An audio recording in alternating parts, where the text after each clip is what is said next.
ನಾನಿವಾಗ ಚಳ್ಳಘಟ್ಟ ಮೆಟ್ರೋಯಿಂದ ಕರೆಕ್ಟಾಗಿ ರಾಮನಗರ ಹೊರಟಿದ್ದೀನಿ. ಬಿಡದಿವರೆಗೂ ನಾನು BMTC ಬಸ್ ಸ್ಟ್ಯಾಂಡಲ್ಲಿ ಬರೋಣ ಅಂತ ನೋಡಿದ್ರೆ ಎಲೆಕ್ಟ್ರಿಕ್ ಬಸ್ಗಳು ನಿಲ್ಲಿಸ್ತಾ ಇಲ್ಲ. ನಿಲ್ಲಿಸಿದ್ರು ರೀಸನ್ ಹೇಳ್ತಾರೆ, ಬಟನ್ ವರ್ಕ್ ಆಗ್ತಿಲ್ಲ, ಡೋರ್ ಓಪನ್ ಆಗ್ತಾಯಿಲ್ಲ, ಜನಗಳಿದ್ದಾರೆ ಅನ್ನೋ ಕತೆ ಪುರಾಣಗಳೆಲ್ಲ ಹೇಳ್ತಿದ್ದಾರೆ. ಹಾಗಾಗಿ ಬಸ್ ನಿಲ್ಲಿಸ್ತಿಲ್ಲ. ಸೊ ನಾನೇನು ಮಾಡಿದೆ, ಇವಾಗ ರಾಮನಗರಕ್ಕೆ ತುಂಬ ದೂರ ಆಗುತ್ತೆ, ಆದರೂ ಪರವಾಗಿಲ್ಲ. ಸಣ್ಣದಾಗಿ ಮಳೆ ಬರ್ತಾಯಿತ್ತು. ಹೊರಟಿದ್ದೀನಿ. ಇವಾಗ ಬ್ಯಾಟ್ರಿ ತೊಗೊಂಡಿದ್ದೀನಿ ಎಕ್ಸ್ಟ್ರಾ, ನೋಡಬೇಕು. ನೀವು ಸರ್ 3 ಬಸ್ ಅಡ್ಡಾಕಿರಿ, ನಾನು ಬಿಡದಿಗೆ ಹೋಗ್ಬೇಕು, ದಯವಿಟ್ಟು ನನಗೆ ಓಪನ್ ಮಾಡಿ. ಇಲ್ಲಾಂದ್ರೆ ಒಂದು ಸ್ವಲ್ಪ ಅವ್ರ ಕಾಲು ಕೈ ಇರೋರು ಹೆಂಗಾರ ಅಡ್ಜಸ್ಟ್ ಮಾಡ್ಕೊತಾರೆ. ಸರ್ ನೀವು ಒಳಗಡೆ ಬರ್ಬೇಕು. ಇವಾಗ ನಾನು ಬಿಡದಿ ಹಿಡಿಬೇಕು. ನಾನು ಒಳಗಡೆ ಬರೋ ಜನ ರಶ್ ಅದಲ್ಲ, ನಾವೇನ್ ಮಾಡುವ? ರಶ್ ಇದ್ರೆ ಸ್ವಲ್ಪ ಅವ್ರು ಹೆಂಗೋ ಅಡ್ಜಸ್ಟ್ ಮಾಡ್ಕೊತಾರೆ, ನಾವು ಅಡ್ಜಸ್ಟ್ ಮಾಡ್ಕೊಳ್ಳೋದು ಹೆಂಗೆ? ಫೋನ್ ನಲ್ಲಿ ಸ್ಕ್ಯಾನ್ ಮಾಡ್ಬೇಕು. ರಶ್ ಅದೇನ ನೀನು ಯಾವ ತರದ? ಸರ್ ಇವಾಗ ಫೆಸಿಲಿಟಿ ಇದೆಯಲ್ವಾ? ಫೆಸಿಲಿಟಿ ಇದೆಯಲ್ವಾ? ಫೆಸಿಲಿಟಿ ಇದ್ರೆ ಹೊಡೆದಾಕ್ಬೇಕಿದೆ. ಇದು ನಿಮ್ಮ ಫೆಸಿಲಿಟಿ ಇರೋದು. ಸರ್ ಇವಾಗ ಜನ ಹೆಂಗ್ ಬೇಕಾದ್ರೆ ಅಡ್ಜಸ್ಟ್ ಮಾಡ್ಕೊತಾರೆ, ನಾವ್ ಹೆಂಗ್ ಮಾಡ್ಬೇಕು? ಮಮ್ಮಿ ಈಗ ಹೋಗ್ತಿದೆ.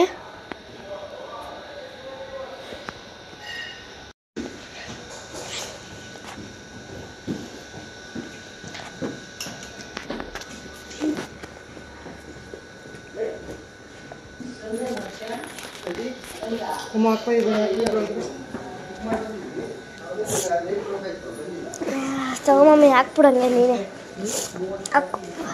ನಾನು ಹಾಕ್ತೀನಿ ಬ್ಯಾಗ್ ಹಿಂದೆಗಡೆಗೆ.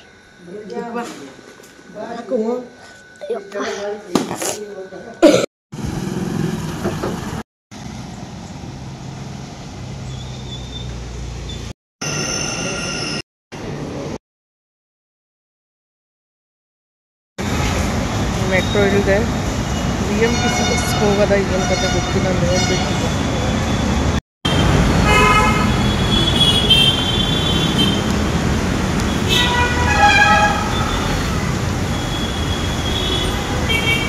ಸರ್ ಯಾರು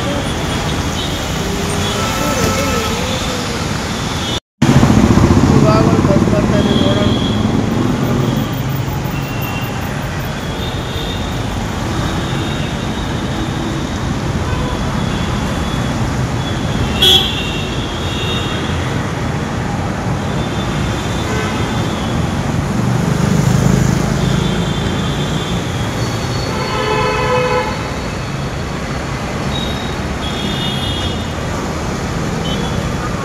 ಸರ್ ಬಿಡದಿ ಹಾಂ, ಬಿಡದಿ ಹೋಗ್ಬೇಕು ನಾನು.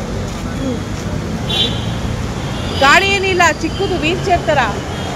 ಎಲೆಕ್ಟ್ರಿಕ್ ಇದಿಲ್ವಾ ಅದಕ್ಕೆ ಡೋರು? ಯಾಕೆ ಲಾಕ್ ಆಗ್ಬಿಟ್ಟಿದ್ಯಾ? ನೀವು ಈ ಥರ ಹೇಳಿದ್ರೆ ಹೆಂಗೆ? ನಾವು ದೂರ ಹೋಗ್ಬೇಕು ಅಂದಾಗ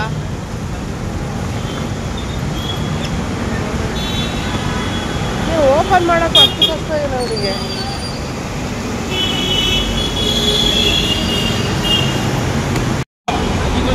ಸರ್ ಇವಾಗ ಆಗಲೇ ನಾನು 2 ಬಸ್ ನಿಲ್ಸಿದ್ದೀನಿ. ದಯವಿಟ್ಟು ನನಗೆ ಇದು ಮಾಡಿ, ನಾನು ಬಿಡದಿಗೆ ಹೋಗ್ಬೇಕು, ರಾಮನಗರ ಹೋಗ್ಬೇಕು. ದಯವಿಟ್ಟು ನೀವು ಓಪನ್ ಮಾಡಿ ನನಗೆ. ಸರ್ ಒಂದು ಸ್ವಲ್ಪ ಏನಾದ್ರು ಮಾಡಿ, ಕೈ ಕಾಲಿರೋರು ಹೆಂಗಾರು ಮಾಡ್ತಾರೆ, ನಾವು ಹೆಂಗೆ ಮಾಡಬೇಕು? ಇವಾಗ ಫೆಸಿಲಿಟಿ ಇದೆ ಸರ್ ಅಲ್ವಾ? ಫೆಸಿಲಿಟಿ ಇದ್ಮೇಲೆ ಹೆಲ್ಪ್ ಮಾಡ್ಬೇಕು ನೀವು. ಸರ್ ನಾನು ಆಲ್ರೆಡಿ 3-4 ಗಾಡಿಗೆ ಅಡ್ಡಾಕಿದ್ದೀನಿ, ಓಪನ್ ಆಗ್ತಿಲ್ಲ ಅಂತ ಸುಳ್ಳು ಹೇಳ್ತಾ ಇದ್ದಾರೆ. ಯಾಕೆ ಹೇಳ್ಬೇಕು ಸುಳ್ಳು? ನಾನೇನಿಲ್ಲ, ಇವಾಗ ನನಗೆ ಓಡಾಡಕ್ ಆಗ್ತಾ ಇಲ್ಲ. ನೀವು ಓಪನ್ ಮಾಡ್ತೀರಾ ಇಲ್ವಾ ಡೋರ್? ಅದನ್ನ ಹೇಳಿ ನನಗೆ. 3 ಅಡ್ಡ ಹಾಕಿದೀನಿ, 3 ಬಸ್ ಅಡ್ಡ ಹಾಕಿದೀನಿ ನಾನು. ಅಲ್ಲಿ ಫೆಸಿಲಿಟಿ ಇದ್ಮೇಲೆ ಮಾಡ್ಬೇಕು ನೀವು. ಸರ್ 3 ಬಸ್ ಅಡ್ಡ ಹಾಕಿದೀನಿ, ನಾನು ಬಿಡದಿಗೆ ಹೋಗ್ಬೇಕು, ದಯವಿಟ್ಟು ನನಗೆ ಓಪನ್ ಮಾಡಿ. ಇಲ್ಲಾಂದ್ರೆ ಒಂದ್ ಸ್ವಲ್ಪ ಅವ್ರ ಕಾಲು ಕೈ ಇರೋರು ಹೆಂಗಾರ ಅಡ್ಜಸ್ಟ್ ಮಾಡ್ಕೊತಾರೆ. ಸರ್ ನೀವು ಒಳಗಡೆ ಬರ್ಬೇಕು. ಇವಾಗ ನಾನು ಬಿಡದಿ ಹಿಡಿಬೇಕು. ನಾನು ಒಳಗಡೆ ಬರೋ ಜನ ರಶ್ ಅದಲ್ಲ, ನಾವೇನ್ ಮಾಡುವ? ರಶ್ ಇದ್ರೆ ಸ್ವಲ್ಪ ಅವ್ರು ಹೆಂಗೋ ಅಡ್ಜಸ್ಟ್ ಮಾಡ್ಕೊತಾರೆ, ನಾವು ಅಡ್ಜಸ್ಟ್ ಮಾಡ್ಕೊಳ್ಳೋದು ಹೆಂಗೆ? ಫೋನ್ ನಲ್ಲಿ ಸ್ಕ್ಯಾನ್ ಮಾಡ್ಬೇಕು. ರಶ್ ಅದೇನ ನೀನು ಯಾವ ತರದ? ಸರ್ ಇವಾಗ ಫೆಸಿಲಿಟಿ ಇದೆಯಲ್ವಾ? ಫೆಸಿಲಿಟಿ ಇದೆಯಲ್ವಾ? ಫೆಸಿಲಿಟಿ ಇದ್ರೆ ಹೊಡೆದಾಕ್ಬೇಕಿದೆ. ಇದು ನಿಮ್ಮ ಫೆಸಿಲಿಟಿ ಇರೋದು. ಸರ್ ಇವಾಗ ಜನ ಹೆಂಗ್ ಬೇಕಾದ್ರೆ ಅಡ್ಜಸ್ಟ್ ಮಾಡ್ಕೊತಾರೆ, ನಾವ್ ಹೆಂಗ್ ಮಾಡ್ಬೇಕು?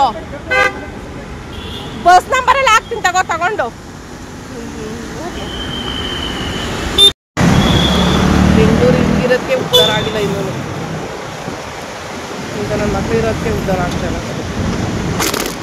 ಫೆಸಿಲಿಟಿ ಇದ್ರೂ ಒಂದು ಅಂಗವಿಕಲೆಗೆ ಯೂಸ್ ಮಾಡೋಕ್ಕೆ ಒಂದು BMTCದು ಡೋರ್ ಓಪನ್ ಆಗ್ತಿಲ್ಲ. ಅದು ಸುಳ್ಳು ಹೇಳೋ ಅಂತ ನನ್ನ ಮಕ್ಕಳು ಕಂಡಕ್ಟರ್ ಡ್ರೈವರ್ಗಳಿದ್ದಾರೆ ಅಂದರೆ ಈ ಬೆಂಗಳೂರು ಉದ್ಧಾರ ಆಗೋದ್ರೆ ಎಲ್ಲಿಂದ ಉದ್ಧಾರ ಆಗುತ್ತೆ ಹೇಳಿ?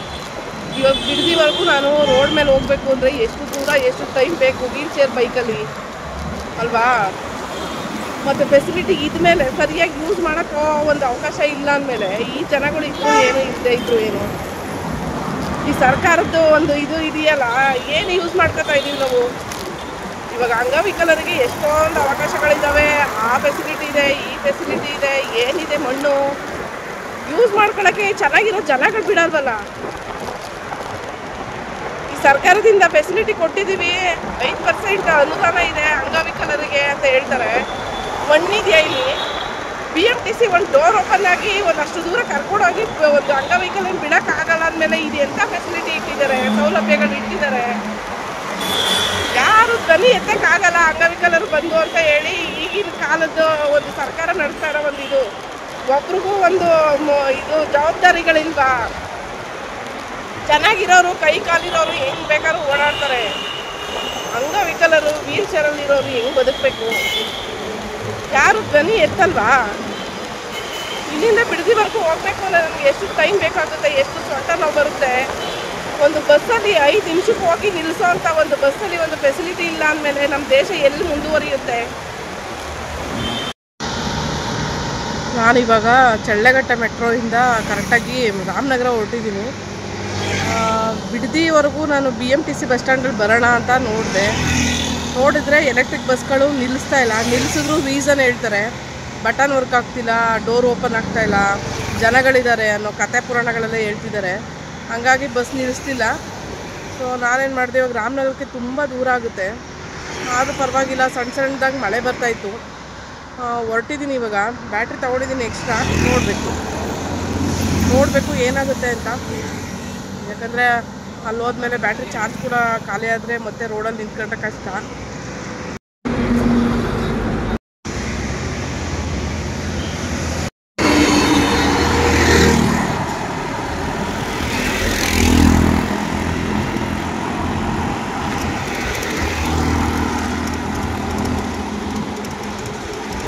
ರೋಡಲ್ಲಿ ಎಂಟ್ರಿ ಇಲ್ಲ, ಹಾಗಾಗಿ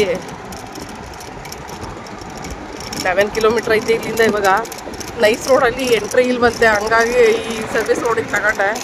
ಸೊ ಈ ರೋಡಲ್ಲಿ ಹೊರಟಿದ್ದೀನಿ ಈಗ.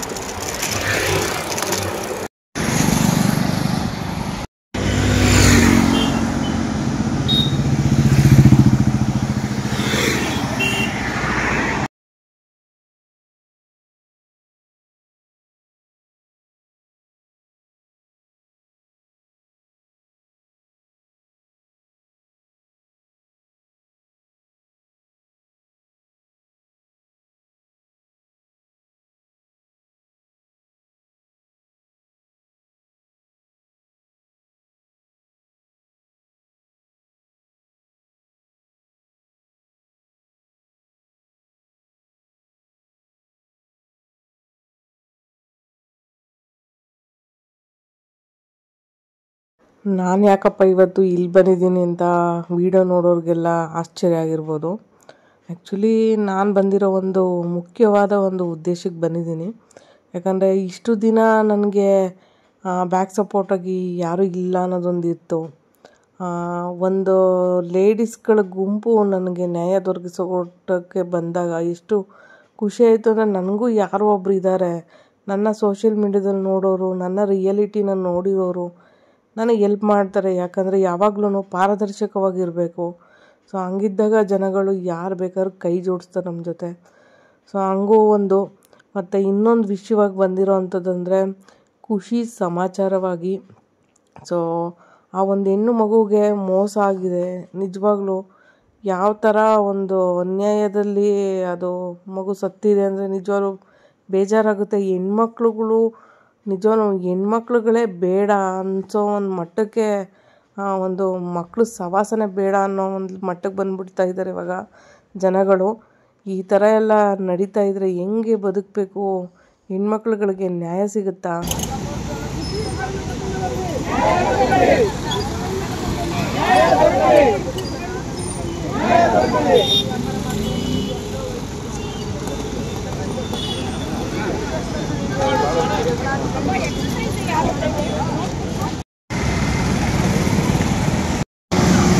ಮತ್ತೆ ರಾಮನಗರದಿಂದ ಇವಾಗ ವಾಪಸ್ ಹೋಗ್ತಾ ಇದ್ದೀನಿ. ಏನಿಲ್ಲ ಅಂದರೂ ಒಂದು 40 ಕಿಲೋಮೀಟರ್ ಅನಿಸುತ್ತೆ ಚಳ್ಳಘಟ್ಟದಿಂದ. ಸೊ ಹಾಗಾಗಿ ರೋಡಲ್ಲೇ ಬಂದಿದ್ದು. ಮತ್ತು ಇವಾಗ ರೋಡಲ್ಲೇ ಹೋಗ್ತಾ ಇದ್ದೀನಿ. 2 ಬ್ಯಾಟ್ರಿ ಇರೋದ್ರಿಂದ ಟೆನ್ಷನ್ ಇಲ್ಲ. ಮಳೆ ಬೇರೆ ಬರೋಂಗಿದೆ, ತುಂಬ ಶೆಕೆನೂ ಆಗ್ತಿದೆ. ಯಾವಾಗ ಮಳೆ ಬರುತ್ತೋ ಗೊತ್ತೂ ಇಲ್ಲ. ಸೊ ಇವಾಗ ಬಿಡದಿಯಿಂದ ಹೊರಟಿರೋಂಥದ್ದು ಎಸ್ ಪಿ ಆಫೀಸ್ ಹತ್ರ ನಾವು ಇವಾಗ ಒಂದು ಹೋರಾಟ ಮಾಡ್ತಾಯಿದ್ದಿದ್ದು. ಸೊ ಅಲ್ಲಿಂದ ಇವಾಗ ಒಂದು 200 ಕಿಲೋಮೀಟ್ರ್, ಅಲ್ಲಿಂದ ಒಂದು 100 ಮೀಟ್ರ್ ಅಷ್ಟು ಬಂದಿದ್ದೀನಿ ನಾನು ಅಷ್ಟೇ. ತುಂಬ ದೂರ ಬಂದಿಲ್ಲ. ಸೊ ಇಲ್ಲಿಂದ ಬಿಡದಿ ಹೋಗಿ ಮತ್ತು ಬಿಡದಿಯಿಂದ ಚಳ್ಳಘಟ್ಟ ಮೆಟ್ರೋಗೆ ಹೋಗಬೇಕು. ಸೊ ಅಷ್ಟರಲ್ಲಿ ಮಳೆಗಿಳೆ ಬಂದುಬಿಟ್ರೆ ತುಂಬ ಕಷ್ಟ ಆಗುತ್ತೆ. ವಂಡರ್ಲ ಗೇಟ್ ಹತ್ರ ನಿಲ್ಲಿಸ್ಬಿಟ್ಟು ಇಡ್ಲಿ ತೊಗೊಂಡು ತಿಂದೆ. ಅಲ್ಲಿ ನನಗೆ ಗೊತ್ತಿರೋರಂತೆ, ನನ್ನ ನೋಡಿದಾರಂತವರು. ನನ್ನ ಊರು ಇದು ಎಲ್ಲ ಗೊತ್ತಿರೋದ್ರಿಂದ ದೇವ್ರ ಪ್ರಸಾದ ಅಂತ ಹೇಳಿ ಲಡ್ಡು ಕೊಟ್ಟರು. ಹಾಗೆ ತಗೊಂಡು ಬಂದೆ.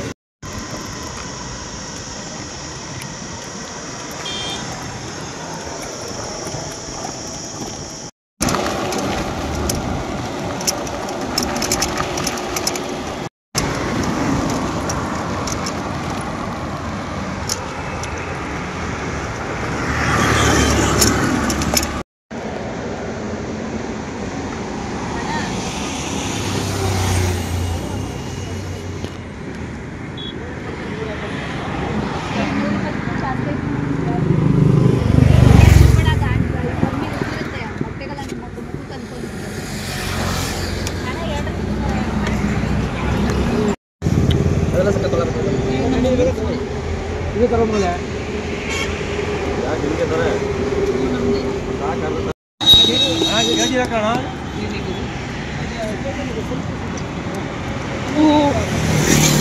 ಒಳಗೆ ಬಂದ್ಬಿಟ್ಟೈತೆ, ನೋಡೇ ಇಲ್ಲ.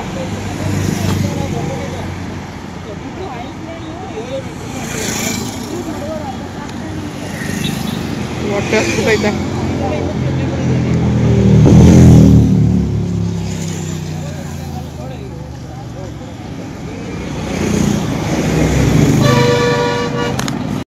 ಇವರು ಯಾರು ಅಂತ ಗೊತ್ತಿರೋ ದಯವಿಟ್ಟು ಕಮೆಂಟ್ ಹಾಕಿ.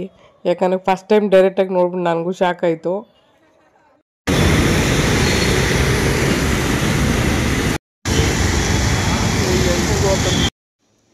ಫೋನು 2 ದಿನದಿಂದ ಕೆಟ್ಟೋಗ್ಬಿಟ್ಟಿತ್ತು. ಹಾಗಾಗಿ ವ್ಲಾಗು ಗೀಗು ಎಂಥದ್ದು ಅಪ್ಲೋಡ್ ಮಾಡಿಲ್ಲ. ಎಲ್ಲ ಡಾಕ್ಯುಮೆಂಟು ಪ್ರತಿಯೊಂದು ಇದರಲ್ಲೇ ಇದೆ. ಏನು ಮಾಡಬೇಕು ಅಂತಲೂ ಗೊತ್ತಾಗದೆ ವೀಡಿಯೋ ಕೂಡ ಅಪ್ಲೋಡ್ ಮಾಡೋಕ್ಕಾಗಲಿಲ್ಲ. ಆಮೇಲೆ ನೋಡಿ, ಇದರಲ್ಲಿ ಒಂದು ನಂಬರ್ ಕೂಡ ನನಗೆ ತಗೊಳಕ್ಕಾಗಿಲ್ಲ. ಗೂಗಲ್ಗೆ ಇದು ಮಾಡಿಲ್ಲ. ಇದರಿಂದ ಸಿಮ್ಮು ತೆಗೆದು ಈ ಫೋನಿಗೆ ಹಾಕ್ತೆ. ನೋಡಿದ್ರೆ ಒಬ್ಬರು ನಂಬರು ಅದರಲ್ಲಿ ಸೇವ್ ಆಗಿಲ್ಲ. ಏನು ಮಾಡ್ಬೇಕು ವಾಟ್ಸಪ್ಪು ನೋಡೋಕ್ಕಾಗಿಲ್ಲ. 2-3 ಡೇಸಿಂದ ಹೆಂಗೆ ತಲೆ ಕೆಟ್ಟಿತ್ತು ಅಂದರೆ, ಝೊಮ್ಯಾಟೋಗೂ ಕೂಡ ಝೊಮ್ಯಾಟೋ ಯಾವುದ್ರ ಫೋನಲ್ಲಿ ಬೇಕಾದ್ರೆ ಲಾಗಿನ್ ಮಾಡ್ಕೋಬೋದು ಆ ಸಿಮ್ ಇದ್ದರೆ. ಆದರೆ ಫೋನಲ್ಲಿರೋ ಪ್ರತಿಯೊಂದು ಡಾಕ್ಯುಮೆಂಟು, ಗೂಗಲ್ ಅಕೌಂಟ್ ಇರ್ಬೋದು, ಯೂಟ್ಯೂಬ್ ಇರ್ಬೋದು, ಫೇಸ್ಬುಕ್ ಇರ್ಬೋದು, ಇದನ್ನು ಮಾತ್ರ ಪಾಸ್ವರ್ಡ್ ಕಂಡುಹಿಡಿದು ಬೇರೆ ಅಕೌಂಟಿಗೆ ಮಾಡ್ಕೊಳಕ್ಕಾಗಲ್ಲ, ಬೇರೆ ಫೋನಿಗೆ. ಅಯ್ಯಪ್ಪ, ತಲೆ ಕೆಟ್ಟಿತ್ತು ಅಂದರೆ ನನಗೆ ಏನು ಮಾಡಬೇಕು ಅಂತಲೇ ಗೊತ್ತಾಗ್ತಿರ್ಲಿಲ್ಲ. ಆ ಥರ ತಲೆ ಕೆಟ್ಟಿತ್ತು. ಇವತ್ತು ಸ್ಕ್ರೀನ್ ಗಾರ್ಡು ಅಂದರೆ ಸ್ಕ್ರೀನೇ ಹೋಗಿತ್ತಂತೆ. ಸೊ ಅದಕ್ಕೆ ಪೂರ್ತಿ ಅದನ್ನು ಹಾಕ್ಸಿ ಎಲ್ಲ ಖರ್ಚು ವೆಚ್ಚಗಳೆಲ್ಲ 2,000 ರೂಪಾಯಿ ಆಗಿಬಿಡ್ತು. ಸೊ ಹಾಗಾಗಿ ರಬ್ಬರ್ 2 ಅವರ್ಸ್ ತೆಗಿಬೇಡಿ ಅಂತ ಹೇಳಿದರು. 2 ಅವರ್ಸ್ ಮೇಲಾಗಿದೆ, ಬಟ್ ಇನ್ನೂ ತೆಗ್ದಿಲ್ಲ. ಫೋನ್ ಕೂಡ 3 ದಿನ ಆಗಿತ್ತು ಚಾರ್ಜ್ ಹಾಕಿ. ಕಾಲ್ ಬರೋದು ಗೊತ್ತಾಗ್ತಿತ್ತು, ಮೆಸೇಜ್ ಬರೋದು ಗೊತ್ತಾಗ್ತಿತ್ತು. ಆದರೆ ಸ್ಕ್ರೀನೇ ವರ್ಕ್ ಆಗ್ತಿಲ್ಲ ಮಳೇಲಿ ನೆಂದ್ಬಿಟ್ಟು. ಒಂದಿನ ಡ್ಯೂಟಿ ವೇಸ್ಟ್ ಆಗುತ್ತೆ, ಕ್ಯಾನ್ಸಲ್ ಮಾಡಿದ್ರೆ ID ಬ್ಲಾಕ್ ಆಗಿಬಿಡುತ್ತೆ ಅಂತ ಭಯಕ್ಕೆ ಹೋಗಿದ್ದಕ್ಕೆ ಸುಮ್ಮನೆ ಫೋನ್ ಕತೆ ಹಾಳಾಗಿ ಇವಾಗ ಏನೂ ನೋಡೋಕ್ಕಾಗಿಲ್ಲ 3 ದಿನದಿಂದ. ತುಂಬ ಮಿಸ್ ಮಾಡ್ಕೊಂಡೆ ಫೋನ್ನ. ನಿಜವಾಗ್ಲೂ ಹಳೆ ಫೋನ್ ಆದ್ರೂ ಇದರಲ್ಲೇ ಪ್ರತಿಯೊಂದು ಡಾಕ್ಯುಮೆಂಟು ನಮ್ಮದು ಇರೋ ಅಂಥದ್ದು, ಫೋನ್ಪೇ ಆಗಿರ್ಬೋದು, ಪ್ರತಿಯೊಂದೂ.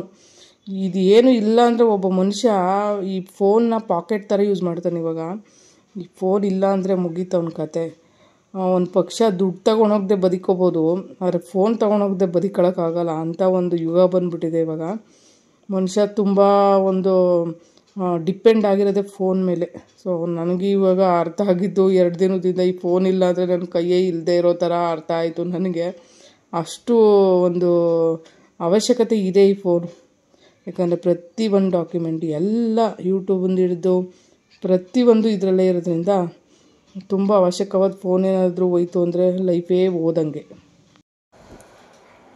ಬಂದು ಪಾತ್ರೆ ಎಲ್ಲ ತೊಳೆದು ಮತ್ತು ಮನೆ ಕ್ಲೀನ್ ಮಾಡಿ ಬಾತ್ರೂಮಲ್ಲಿ ಬ್ಯಾಗ್ ಎಲ್ಲ ತೊಳೆದಾಕು, ಕವರ್ ತೊಳೆದಾಕಿ, ಅಯ್ಯೋ ಎಷ್ಟೊಂದು ಕೆಲಸ ಮಾಡಿ ಏನು ಮಾಡ್ಕೊಳಕ್ಕಾಯ್ತಿರ್ಲಿಲ್ಲ. ಅಡುಗೆ ಸದ್ಯ ಊಟ ಕೊಟ್ಟಿದ್ದಾರೆ ಅವರೇ, ಮುದ್ದೆ ಮಾಡಿ ಸೊಪ್ಪಿನ ಸಾಂಬಾರು ಮಾಡಿ. ಇವಾಗ ಹೊಟ್ಟೆ ತುಂಬ ತಿನ್ಬಿಡ್ಬೇಕು, ಅಷ್ಟು ಹೊಟ್ಟೆ ಹಸ್ಬಿಟ್ಟಿದೆ ನನಗೆ.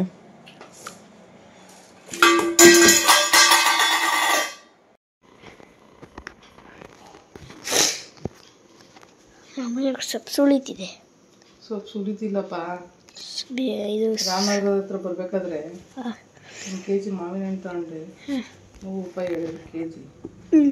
ಆಮೇಲೆ ಅದೊಂದು ಸ್ವಲ್ಪ ಕಾಯಿ ಥರ ಇರೋ ತಗೊಂಡೆ, ಫ್ರೆಶ್ ಆಗಿ ಹಣ್ಣು ಮಾಡಿ ಇರ್ತಾರಲ್ಲ ಮರದಿಂದ, ಹಂಗೆ ಬಿದ್ದಿರುತ್ತಲ್ಲ ಆ ಥರದ್ದು ಹಣ್ಣು. ನುಗ್ಗೆ ಸೊಪ್ಪು ತಗೊಂಡೆ. ಈಗ ನೋಡು ಬಂದಾಗ ಬಿಸಿ ಬಿಸಿ ಇತ್ತಲ್ಲ ಅದ್ರದ್ದು ಎಲ್ಲ ಹಂಗೆ ಉದುರ್ಕೊಬಿಟ್ಟೆ ಸೊಪ್ಪು. ಇಲ್ಲಿ ನೋಡು ನಾವು ಬಿಡಿಸ್ಲೇ ಇಲ್ಲ, ಎಲ್ಲ ಬಿದ್ದೋಯ್ತು ಹಂಗೆ. ನಾಳೆಗೆ ಪಲ್ಯ ಮಾಡೋಣ ಅಂತ, ಹೊಟ್ಟೆ ಉರಿಯೋಣ ಅಂತ ಇದ್ರ ಜೊತೆ. ಇವತ್ತಿನ ಮುಖ್ಯವಾದ ಉದ್ದೇಶ, ಅಂಗವೈಕಲರಿಗೆ ಬೇಕಾದ ಒಂದು ಸೌಲಭ್ಯಗಳು ಇದ್ರೂ ಅವರ ಕೈಗೆ ಎಟುಕುತ್ತಿಲ್ಲ. ಸೊ ಸರ್ಕಾರ ಇದ್ರ ಕಡೆ ಗಮನ ಹರಿಸ್ಬೇಕು ಅನ್ನೋದು. ಇನ್ನೊಂದು ಉದ್ದೇಶ ಬಂದು, ಖುಷಿ ಹೆಣ್ಣು ಮಗಳಿಗೆ ಏನೆಲ್ಲ ಅನ್ಯಾಯ ಆಗಿದೆಯಲ್ಲ, ಸೊ ಅದೇ ಥರ ಮತ್ತೆ ಇನ್ನು ಯಾವುದೇ ಹೆಣ್ಮಕ್ಳಿಗೆ ಆಗಬಾರ್ದು. ಮತ್ತು ನೋಡಿ, ನಾನು ಬದುಕಿದ್ದು, ನಾನು ಕಾಲು ಕಳ್ಕೊಂಡಿದ್ರು ಹೋಗಿ ನ್ಯಾಯ ಕೇಳಕ್ಕೆ ಹೋದಾಗ ಈ ವ್ಯಕ್ತಿಯಿಂದ ನಿಜವಾಗ್ಲೂ ನನಗೆ ನ್ಯಾಯ ಸಿಕ್ಕಿಲ್ಲ. ಸೊ ನೆಕ್ಸ್ಟು ಯಾರಾದರೂ ಹೆಣ್ಮಕ್ಳುಗಳು ಗಟ್ಟಿಯಾಗಿ ನಿಲ್ಲಬೇಕು ಅಂದರೆ ಹೋಗಿ ಧೈರ್ಯವಾಗಿ ನಿಲ್ಲಿ, ನನ್ನನ್ನು ನೋಡಾದರೂ ಸ್ವಲ್ಪ ಅವ್ರಿಗೆ ಧೈರ್ಯ ಬರಲಿ ಅನ್ನೋ ಒಂದೇ ಒಂದು ಉದ್ದೇಶದಿಂದ 60 ಕಿಲೋಮೀಟ್ರ್ ಇರೋ ಅಂಥ ಒಂದು ಪ್ಲೇಸಿಗೆ ನಾನು ಇವತ್ತು ಹೋಗಿದ್ದೀನಿ. ಯಾಕಂದರೆ ನೆಕ್ಸ್ಟು ನನ್ನ ನೋಡೋರು ಸ್ವಲ್ಪ ಧೈರ್ಯ ತಗೊಳ್ಳಿ ಅನ್ನೋದು ನನ್ನ ಉದ್ದೇಶ. ಯಾರಿಗೂ ಯಾರೂ ಹೆದರಬೇಕಾಗಿಲ್ಲ. ಯಾಕಂದರೆ ನಾವು ನ್ಯಾಯಯುತವಾಗಿ ನ್ಯಾಯದ ದಾರಿಲಿ ನಡಿಬೇಕಾದ್ರೆ ಯಾವನಿಗೂ ಹೆದರಬೇಕಾಗಿರೋ ಅಂಥ ಅವಶ್ಯಕತೆ ಇಲ್ಲ. ಸತ್ಯಕ್ಕೆ ಸಾವಿಲ್ಲ ಅಂತ ನನ್ನ ಈ ಹೋರಾಟದ ಒಂದು ವಿಡಿಯೋ ಇಷ್ಟ ಆಗಿದ್ರೆ ಲೈಕ್ ಮಾಡಿ, ನನ್ನ ಚಾನಲ್ಗೆ ಸಬ್ಸ್ಕ್ರೈಬ್ ಮಾಡಿ. ಸತ್ಯಮೇವ ಜಯತೆ, ಜೈ ಕರ್ನಾಟಕ. ನ್ಯಾಯ ಸಿಗೋವರೆಗೂ ಈ ಹೋರಾಟ ನಿಲ್ಲೋದಿಲ್ಲ, ರಾಜ್ಯದಾದ್ಯಂತ ನಡೀತಾನೆ ಇರುತ್ತೆ.